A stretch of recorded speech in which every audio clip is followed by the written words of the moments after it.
Bendiciones, mis hermanos.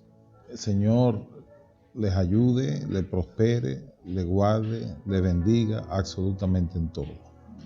Qué bueno que estamos de nuevo en nuestro estudio de la palabra de Dios. El estudio por el método inductivo. Vamos a continuar en 2 de Timoteo capítulo 1. Ya habíamos visto en estudios pasados quién era Timoteo, qué relación tenía con Pablo y cuál es el propósito del apóstol de escribirle la carta. De Timoteo se dijo que tanto su madre como su abuela eran creyentes, que le habían enseñado las escrituras desde pequeño y que a través del conocimiento de la palabra de Dios, él llegó a ser salvo. Timoteo se convirtió en un joven cristiano de un gran testimonio, que es la razón por la cual les recomiendan a Pablo este joven para que sea parte del team apostólico para salir en las misiones. Cuando Pablo fue a Denver y a Listra, él quería llevar a Timoteo consigo el resto de su viaje, probablemente por el carácter de Timoteo. Este accedió incluso a ser hasta circuncidado para poder viajar con Pablo y no tener estorbo de parte de los judíos. Al ministrar juntos el apóstol Pablo y Timoteo, él lo envió muchas veces a lugares donde él no estaba y envió a Timoteo en su representación a hacer labores pastorales, apostólicas y de maestro.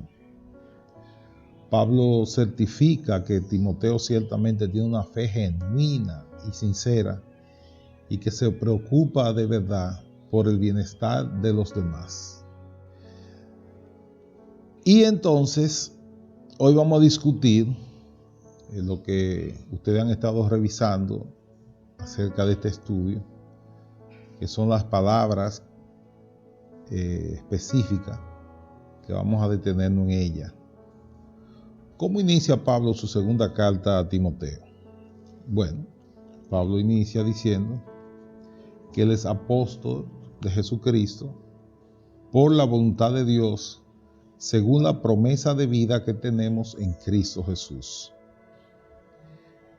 Esto es una declaración muy intencional del apóstol Pablo. Primero, él quiere fundamentar en la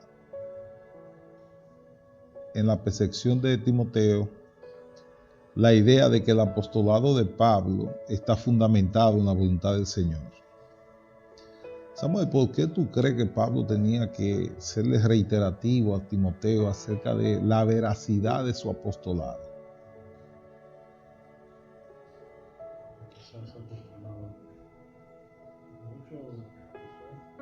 Si el apostolado de Pablo se estaba cuestionando, ¿por qué? Porque en la época de Pablo, igual que en la época nuestra, se mide el ministerio por la productividad, por la prosperidad, por los números que el mundo maneja. Y un apóstol que está viejo, que está preso y que está próximo a morir, que está solo, que está pobre y que está abandonado, no nos da la idea de ser el gran apóstol. Yo te garantizo que cualquier político dominicano cumple con las expectativas, tanto de los hermanos de ayer como los de hoy. Tengo uno en la cabeza, de una persona próspera, que le resuelve a todo el mundo que va con una receta, paga operaciones. Y en esa comunidad donde él es un líder, no se mueve nada, ni bueno ni malo, si ese político no lo aprueba. De modo que la idea nuestra de un apostolado aprobado tiene que ver con milagros, con prodigios, con maravillas, con expulsión de demonios, con campañas multitudinarias con cientos de gente convertidas, un bautizo diario. Eso es lo que nosotros pensaríamos de un super mega apóstol como el apóstol Pablo. Y cuando yo digo super mega apóstol, creo que me quedo corto, porque Pablo todavía aguanta más adjetivos que tú quieras darle para poner su grandeza. Sin embargo, en el momento en que el apóstol Pablo se encuentra, ni siquiera el simple nombre de apóstol le era reconocido, y los que siempre le habían llevado la contraria, los que siempre habían sido opositores a Pablo, aprovecharon. Y tú sabías de un dicho que dice que hay gente que hace leña del árbol caído, y aprovecharon que Pablo estaba, humanamente hablando, en su peor momento, aunque Pablo quiere reiterarle a Timoteo que una cosa son sus circunstancias y otra cosa es su estatus delante de Dios. Este Pablo en nada es diferente del Pablo que hacía milagros. Que ahora no está haciendo milagros, es cierto. Es lo mismo que Jesús. ¿Dónde estaba la multitud cuando él estaba en la cruz, amor? ¿Y cuando estaba repartiendo pan y peces? ¿Dónde estaba la multitud? Detrás de Jesús. El apostolado de Pablo no tiene nada que ver con que sus circunstancias sean favorables o desfavorables. Y es importante que muchos hermanos lo entiendan.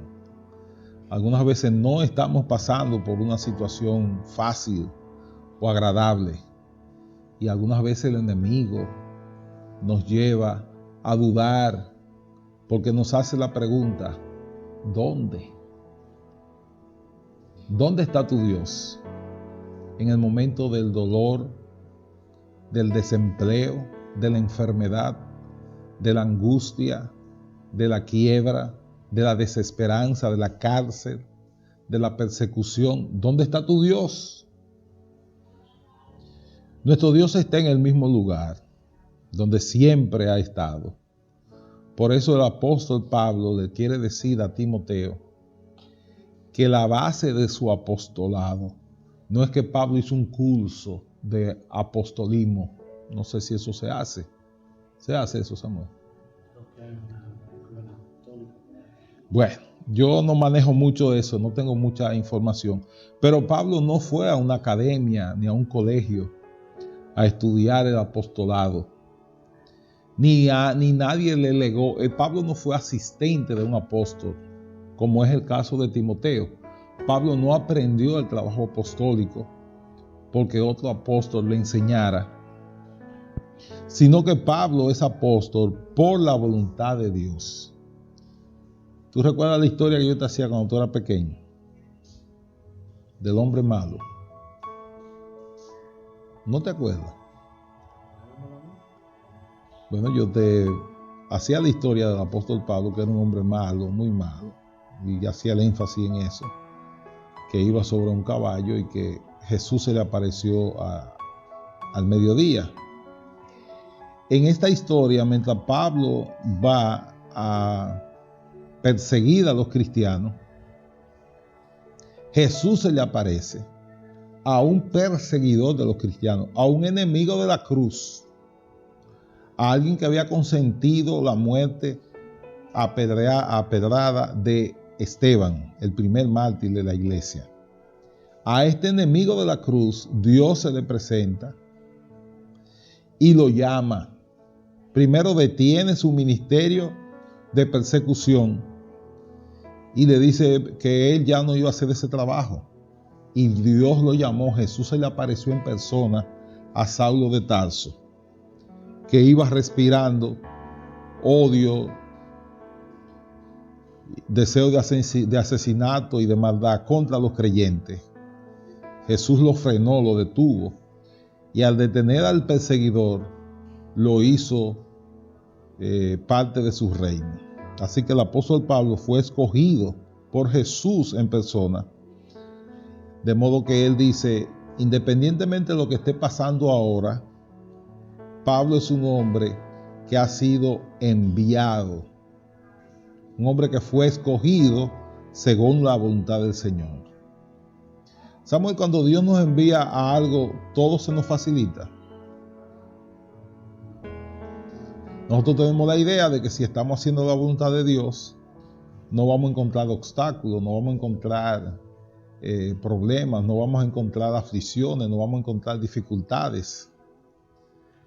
La verdadera marca de un apóstol no está en los éxitos que ha tenido, sino en su sufrimiento. Pablo llegó a decir que nadie le refutara nada porque él en su cuerpo estaba marcado con las señales de Cristo, refiriéndose a las heridas que habían quedado, que ya se habían cicatrizado, de los latigazos y los golpes que había sufrido por causa de la palabra de Dios. Así que el cuerpo de Pablo estaba marcado con el odio de aquellos que negaban a Cristo y preferían golpear a Pablo. Recuerdo que en una ocasión lo golpearon y él dijo, y a los ciudadanos romanos lo golpean y lo condenan sin haberlo juzgado. Y cuando esa gente supieron que él era ciudadano romano, óigame, hubo problemas porque eso no era posible que le hicieran a un ciudadano romano. Ellos creían que él era judío y no que era romano. Así que el apóstol Pablo quiere darle el énfasis de que su apostolado está fundamentado. Él es una persona enviada con órdenes. Lo enviaron, tiene órdenes, y con esas órdenes entonces él fue a hacer el trabajo de Dios, predicando el evangelio allí donde nunca nadie había llegado. Pablo se dirige a Timoteo y le dice que Dios el Padre y Cristo Jesús nuestro Señor te concedan gracia, misericordia y paz. Recuérdate que Pablo está prácticamente entregando su herencia en vida a Timoteo. Y Pablo pide para Timoteo 3 cosas: una mansión, una jipeta y ser testaferro de un funcionario. ¿Fue eso? Ah, no, perdón, hermano. Se me cruzó la Biblia con CNN. Pablo pide para Timoteo, ¿qué cosa? Gracia, misericordia y paz. Si Pablo está pidiendo eso para Timoteo, es como que esto es lo que tú necesitas, Timoteo, para enfrentar el reto, para superar los desafíos, para que cuando tú tengas que hacer lo que ya yo no puedo, tú puedas hacerlo con el mismo éxito que yo lo he hecho. Así que Pablo le pide al Señor que le conceda a Timoteo gracia. ¿Y qué es lo que es gracia? La palabra gracia es bondad amorosa o favor. Bondad amorosa o favor. Pablo quiere que Timoteo sea un ministro lleno de bondad y de amor, y que es una persona que está agradecido por el favor de Dios. Gracia es un favor hecho sin esperar algo a cambio. Cuando hablamos de la gracia de Dios, es lo que Dios da sin esperar que uno se lo agradezca. Dice las Escrituras que Él hace salir el sol sobre buenos y malos, y que hace llover sobre buenos y malos por pura gracia, para bendecir al género humano con el favor de su gracia y de su misericordia. Misericordia, que es lo segundo que Pablo le pide al Señor que le conceda a Timoteo, es compasión, Misericordia es compasión. Es mostrar bondad o preocuparse por alguien con seria necesidad. Y el apóstol Pablo es un gran ejemplo. Yo podría decir que Pablo tiene un doctorado en misericordia. Yo te digo la verdad, yo en misericordia, yo creo que estoy en la primaria todavía. Estoy en la primaria, hermano. En asuntos de misericordia me parece que estoy todavía luchando en los primeros cursos, en la primaria. Mientras Pablo ya había alcanzado un doctorado en misericordia. Porque él se entregó, porque esta misericordia es cuando tú te preocupas y te entregas por llenar las necesidades de alguien. Pablo, Samuel, tuvo la oportunidad de quedarse en el cielo, en una experiencia espiritual que tuvo. Pero él dice en una parte de las Escrituras que por causa de los escogidos, él prefiere estar aquí. Que aunque es mejor estar allá, porque él lo había experimentado, él tuvo esa experiencia de estar allá en los cielos. Él dice que él prefiere estar aquí por causa de las personas que necesitan que él enseñe, que él le predique, que él lo exhorte, que él lo aliente y que él lo anime. Eso es misericordia. Estar dispuesto a entregarte por lo demás para proveer las necesidades de otros. Que tú seas la respuesta que el otro está pidiendo a Dios. Alguien que está pidiendo luz, Pablo llega con la luz de Cristo. Alguien que quiere conocer la verdad, Pablo llega con la verdad de Cristo.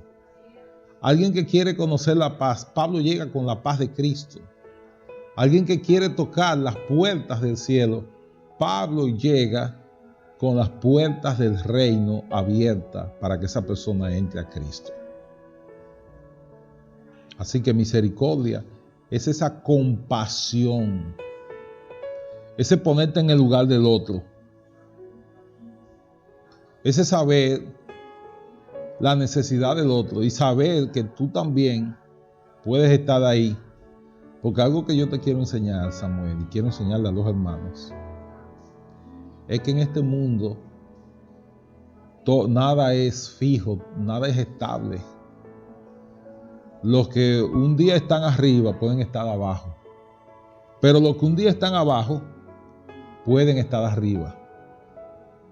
Yo he vivido muchas etapas y he visto gente estar arriba y también lo he visto estar abajo. Y he visto gente estar abajo y luego estar arriba.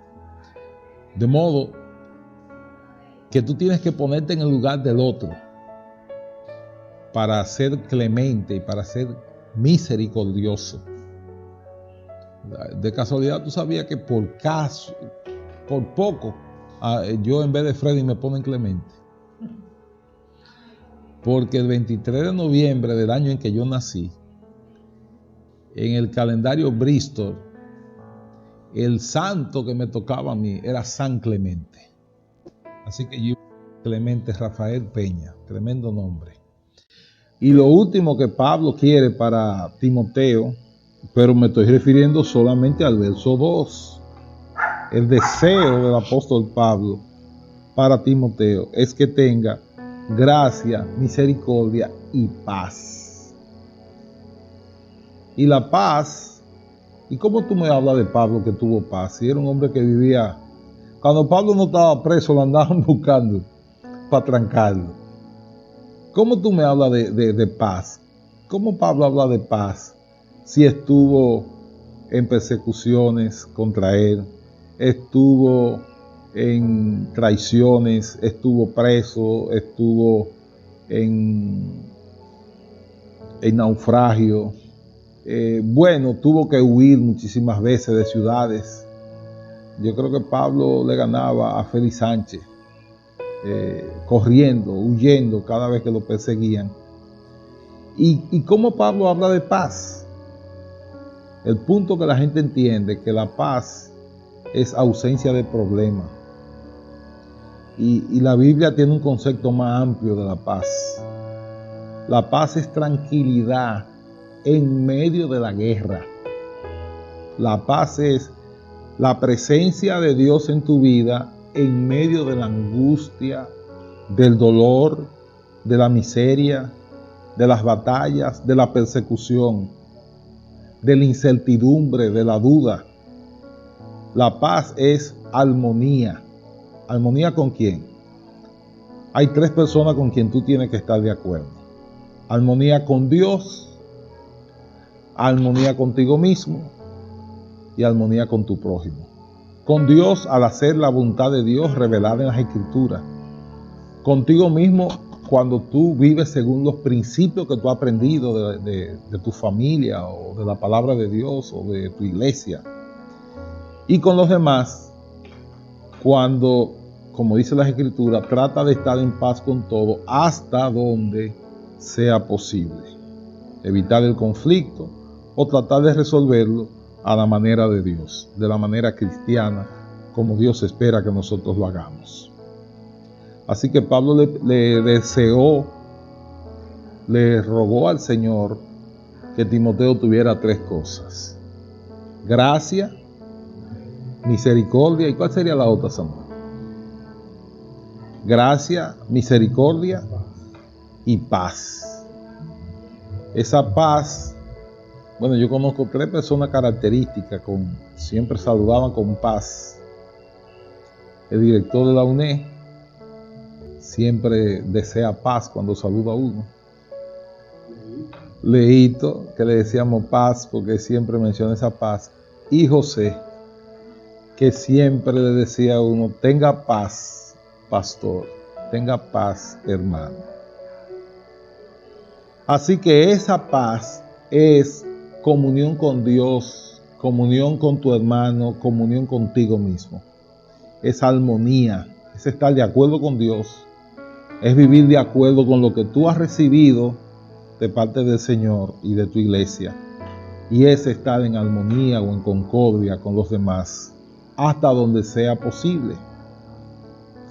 Yo recuerdo que cuando me convertí, yo intenté estar con mis amigos, a pesar de yo estar convertido, y habían algunos de ellos que introducían temas que no eran de mi agrado y yo tenía que irme.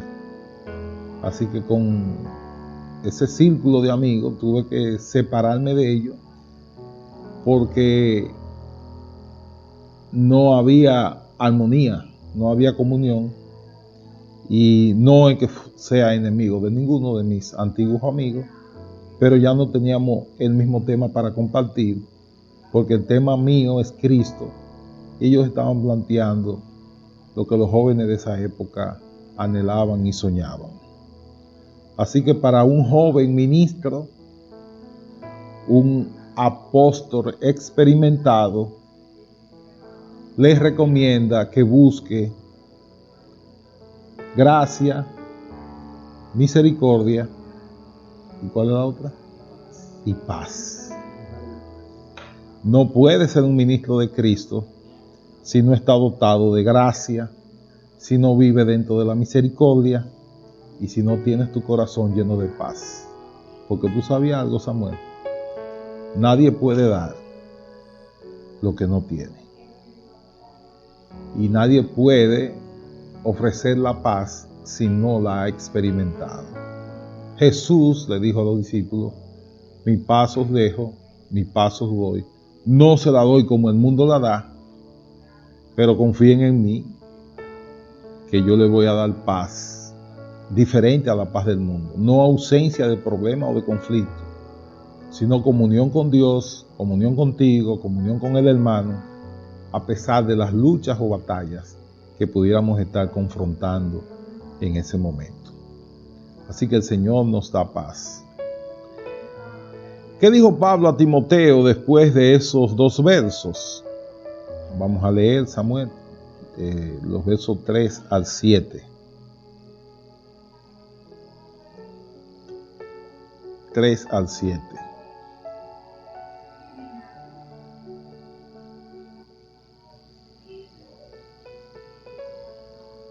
Capítulo 1. Al recordarte de día y de noche en mis oraciones, siempre doy gracias a Dios, a quien sirvo con una conciencia limpia como lo hicieron mis antepasados. Y al acordarme de tus lágrimas, anhelo verte para llenarme de alegría.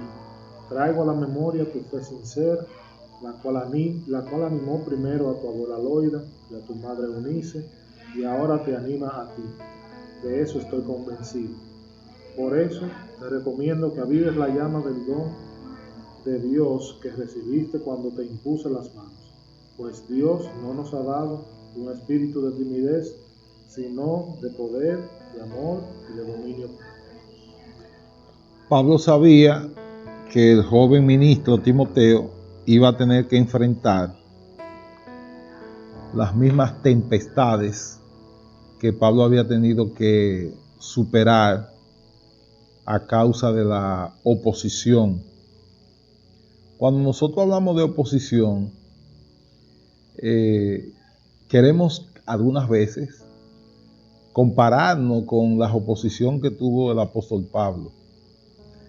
Pero cuando ustedes hablan de oposición, ustedes tienen que pensar en un mundo totalmente pagano y donde solamente los judíos y los cristianos adoran a un solo Dios.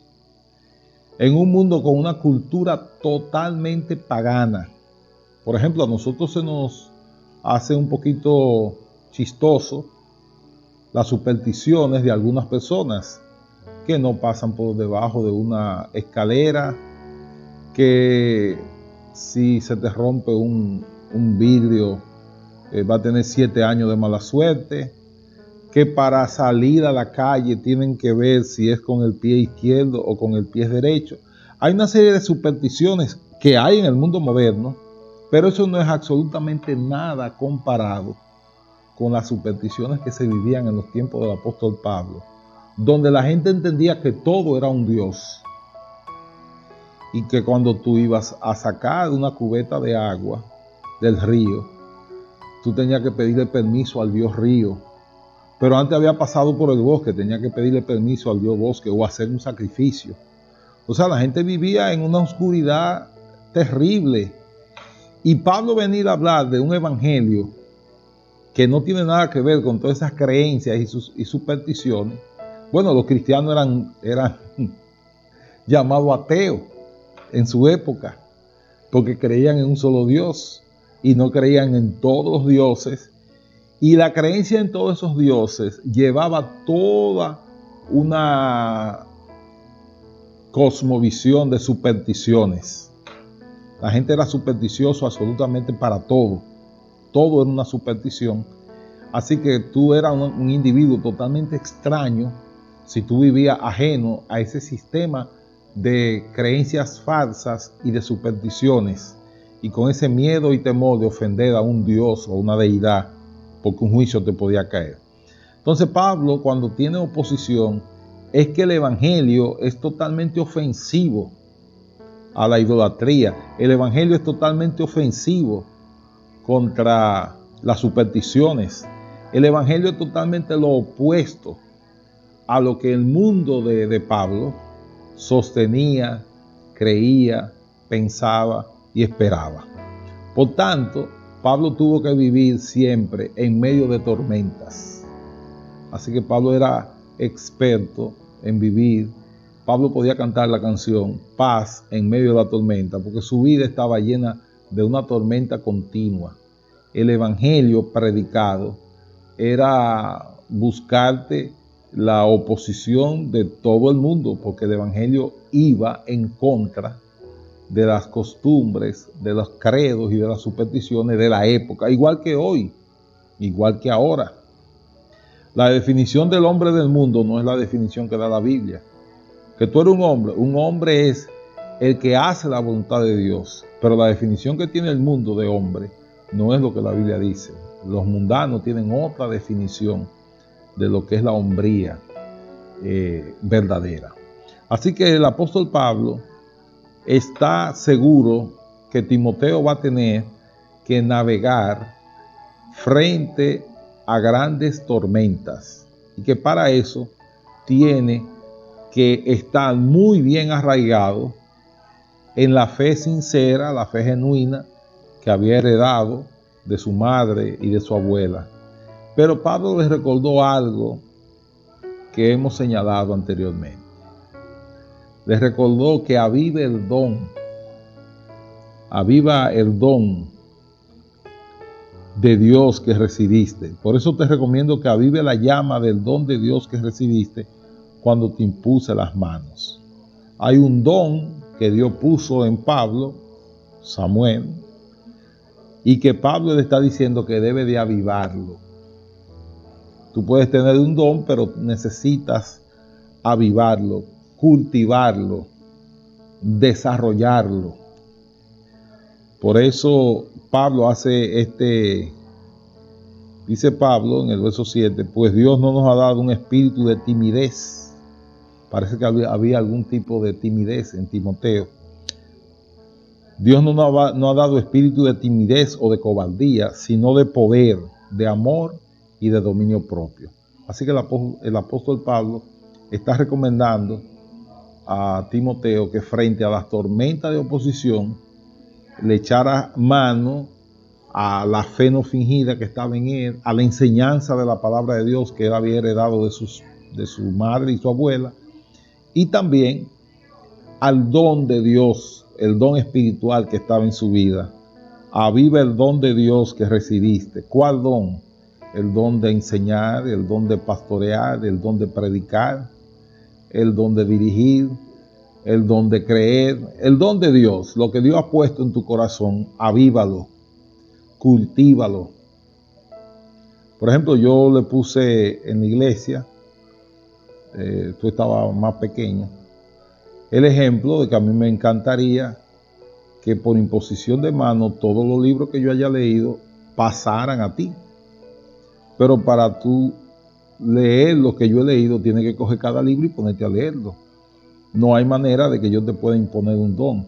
Así que si Dios quiere usarte, tú tienes que avivar el don que Dios ha puesto en ti. Primera de Timoteo 4:14, en la primera carta de Pablo a Timoteo, él también mencionó el don espiritual de Timoteo. Y en aquella ocasión, en la primera carta, porque estamos en la segunda, él les recordó que no descuidara el don. Entonces, un creyente puede descuidar el don de Dios, Samuel. Sí, hay cosas que se descuidan. ¿Qué pasa con un jardín que está descuidado? Muere porque crece la maleza, las malas hierbas, no están podadas, las ramas secas, se pone feo, no se le echa agua, y el jardín que se descuida, por muy bello que haya sido, termina convirtiéndose en un cementerio de flores, un cementerio de bosque, o de árboles, o de vegetales. Así que el don de Dios se puede descuidar y Dios nos llama a que no lo descuidemos. Es lo más valioso que tenemos y que avivemos el don del fuego que hay en ti. La inasistencia a la iglesia, ¿avivará el don o lo apagará? Lo va a apagar. La falta de lectura bíblica, ¿avivará o animará el don? La falta de oración, ¿le echará fuego al don? No.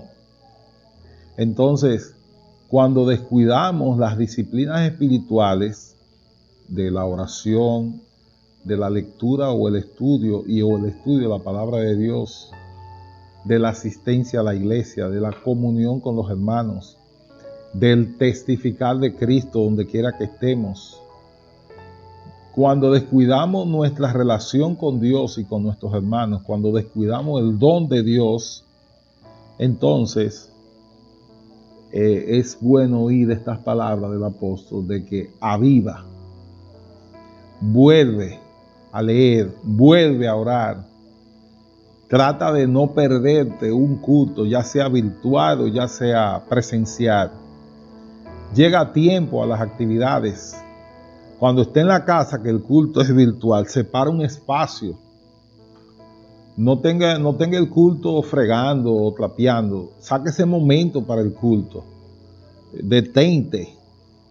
Y esa hora o esa media hora o el tiempo que sea el culto virtual, hazlo como para el Señor, como que el Señor te está viendo, y de verdad Dios te está viendo. Y que en medio del culto virtual tú tengas la solemnidad de estar en tu silla o en tu banca o en tu mecedora, dedicado a eso, solamente a eso. No te pongas a estar pelando plátano mientras estás dando el culto virtual. Dedique ese tiempo. Sí, Samuel, todavía se pelan plátano y yuca y batata. En medio del culto virtual, dedique ese tiempo con reverencia y con consagración al Señor. Que el hecho de que sea virtual no deja de ser un culto. Es virtual, pero sigue siendo un culto. Y el Dios del culto te está viendo, aunque nosotros los que estemos ministrando la palabra no te veamos. Y lo importante no es que yo te vea. Lo importante es que el Dios a quien se le da el culto te pueda ver, y te pueda ver en una actitud de reverencia y de consagración a Él. Así que el apóstol Pablo le recomienda a Timoteo que avives. Y dice el apóstol Pablo que avivara de nuevo, aviva el don que él había recibido, para que en medio de las dificultades que iban a venir, tuviera con qué echar mano, con qué estar equipado para vencer las dificultades.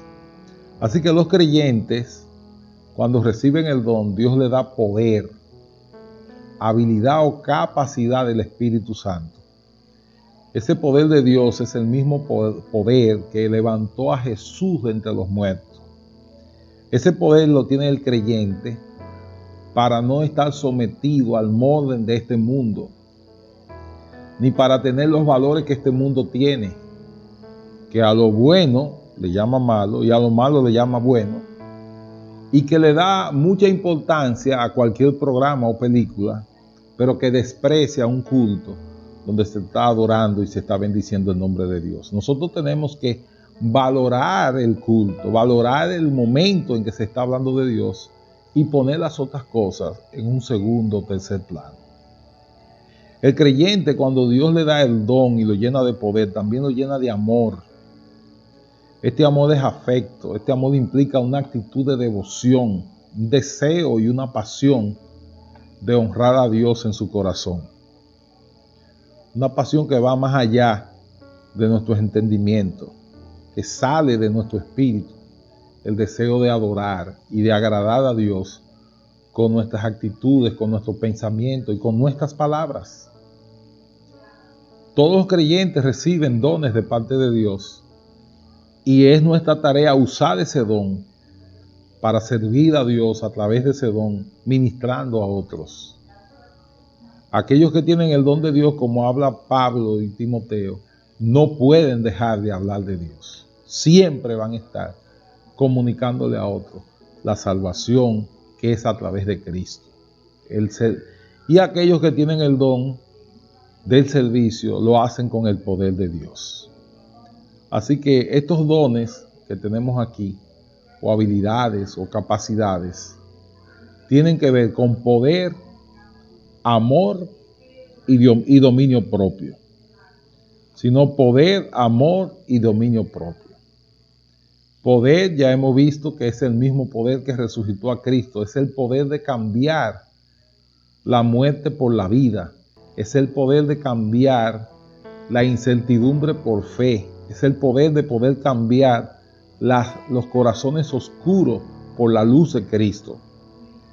Nosotros debemos estar llenos de ese poder para hablar de un evangelio de poder. Nosotros también somos llenos de su amor, el amor perfecto que dice las Escrituras, que echa fuera todo tipo de temor. El verdadero amor echa fuera el temor. Y tenemos que estar disciplinados, no gobernados por nuestros temores, sino por el amor de Dios. En el Salmo 56, verso 3, David escribió que cuando había sido capturado por los filisteos, enemigos de Dios y suyo en Gat, él estaba enfrentando el temor de no saber qué hacer. El día en que temo, confesó él, yo en ti confío. David se determinó en medio de su temor de poner su enfoque en Dios, su mirada en Dios y no en las circunstancias. Él utilizó el entendimiento para, en vez de dejar que el temor se apoderara de él, poner su mirada en el que vence todos los temores. En Isaías 26:3, la paz llega cuando los creyentes confían en Dios y ponen en Él totalmente su confianza. Muy bien, amados hermanos, hoy hemos visto que primero que nada el apóstol Pablo tenía un apostolado fundado en la voluntad del Señor.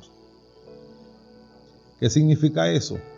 Que aunque las circunstancias en las que el apóstol Pablo estaba viviendo no parecían ser la de un apóstol auténtico y genuino, real y efectivamente, su apostolado estaba fundamentado en la voluntad del Señor, no en lo que la economía de esa época pudiera designar que fuera o no la aprobación de Dios. Así que Pablo quería que Timoteo entendiera que nuestro llamado no está confirmado por el éxito que podamos tener, sino porque Dios nos llamó.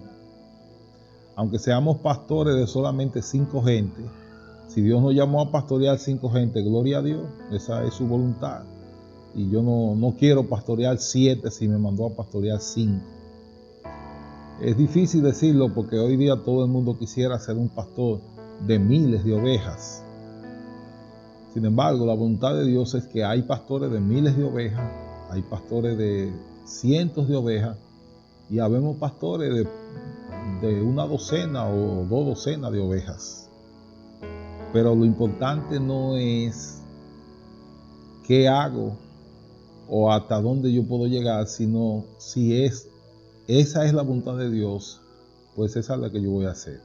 No voy a hacer otra cosa que sea menos que lo que Dios ha querido que yo haga, ni tampoco más de lo que Él se ha propuesto realizar en mi vida.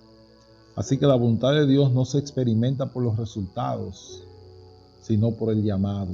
Y Pablo ciertamente fue llamado. Si no, ustedes pueden ir al libro de los Hechos, capítulo 9, para que ustedes vean cómo Dios llamó al apóstol Pablo. Luego Pablo le deseó a Timoteo 3 cosas. ¿Tú recuerdas cuáles son, Samuel? Sigue. Y paz. 3 elementos necesarios para poder habilitar a un joven ministro que quiere estar en victoria. Misericordia, gracia y paz. Y finalmente Pablo, hasta donde llegamos hoy, vuelve y reitera la base de la vida espiritual de Timoteo, que estaba en la herencia espiritual que había recibido de la palabra de Dios y también en el don que había recibido, un don que estaba gobernado por el poder de Dios, el amor y el dominio propio. Y esas son las cosas que queríamos enfatizar en el día de hoy. Las otras partes de este estudio están en YouTube. El que nos sintoniza por primera vez puede ir a YouTube y podrá ir viendo los videos que están antes de este sobre esta parte. A los hermanos les reiteramos que el domingo estaremos presencial a las 10:30 de la mañana y quisiéramos que todos puedan estar ahí porque vamos a compartir lo que es la Santa Cena. Así que no pierdas la oportunidad de disfrutar la comunión con el Señor. 5 o 6 hermanos que se bautizaron recientemente van a experimentar su primera Santa Cena. Así que te invitamos a que llegues temprano para que todo lo podamos hacer dentro del orden divino y podamos terminar también temprano. Si tienes algún problema que resolver, resuélvelo de aquí al domingo. Ponte de acuerdo con quien haya que ponerte de acuerdo, para que nada te impida disfrutar de la comunión con Cristo y con la iglesia. Te invitamos a que disfrute de este sacramento. Ya vimos el bautismo y ahora vamos a ver la Santa Cena o la comunión de los santos, donde los hermanos comparten el pan y el vino. Dios te bendiga mucho. Quisiera orar por ti. Señor Dios y Padre nuestro, te doy gracias por cada uno de los hermanos y amigos que están en sintonía con esta tu palabra. Te pido, Señor, que tú le des a cada uno de ellos gracia, misericordia y verdad. Que tú avives el fuego del don en cada uno de ellos y que el poder y el amor tuyo, Dios, pueda fluir. Obra, oh Dios, conforme a tu gracia y misericordia. Obra, Señor, te lo pedimos, te lo rogamos y te lo suplicamos. De una manera especial, bendice a cada creyente y permite, Dios, que ellos puedan superar sus dificultades y que el domingo todos podamos estar tomando la comunión. Mi Dios, te lo pedimos y te lo rogamos. En el nombre de Jesús. Amén y amén. Bendiciones.